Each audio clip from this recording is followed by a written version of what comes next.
An Irish independent survey has revealed 60 TDs and senators have had threats made against them.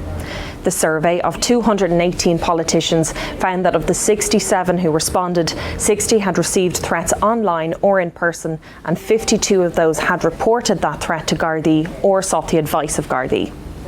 Some politicians said they had received several threats in their role as a public representative. One politician who responded to the survey said they would be onto the gardaí constantly if they were to report all threats they received. The threats varied from ones warning politicians to watch themselves to more serious threats of violence, including death threats.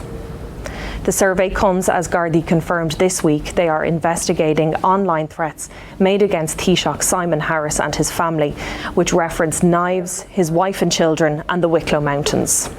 There have also been other high-profile incidents this year, including a bomb threat to Minister for Justice Helen McEnteen's home, while Social Democrats leader Holly Cairns was forced to close her constituency office due to security concerns.